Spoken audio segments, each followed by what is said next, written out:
Hi, this is Holly Anderson, and the quote I want to share with you today is by Buddha. He says, "We are shaped by our thoughts, and we become what we think. When the mind is pure, joy follows like a shadow that never leaves." I love this quote, especially the beginning when it says we are shaped by our thoughts. It makes me think of an experience that I had. One time, my husband and I traveled to California for an awesome conference. It was 4 days long, and we met people from all over the world. I remember introducing myself to someone at the very beginning of the conference, and she asked me what I do, and I said, well, I'd like to be a writer. And she stopped me right there and said, no. Said, no, you are a writer. And I was kind of taken back. I said, okay. She said, don't be a wannabe. Don't introduce yourself as a I wanna be. You already are a writer.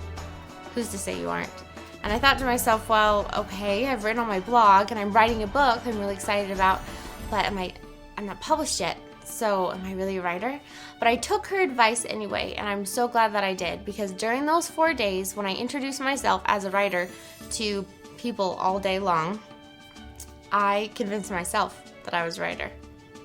So while my husband and I were driving back from that conference in California, my husband was driving and I was writing. I wrote an article on the way home about mothers. It was a Mother's Day tribute because Mother's Day was coming up. And I put my heart into it. And I remember thinking as I was writing that, I'm a writer. I'm not a wannabe, I'm a writer. When I gave that article to a magazine, they actually put it on their magazine website. And I was so excited because that was the first time that anyone other than myself on my blog had published one of my articles.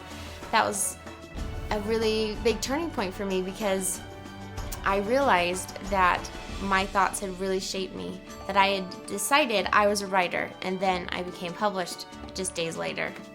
So I just want to remind you guys today, think about how your thoughts can shape you and you become what you think. Have a good week. Thanks.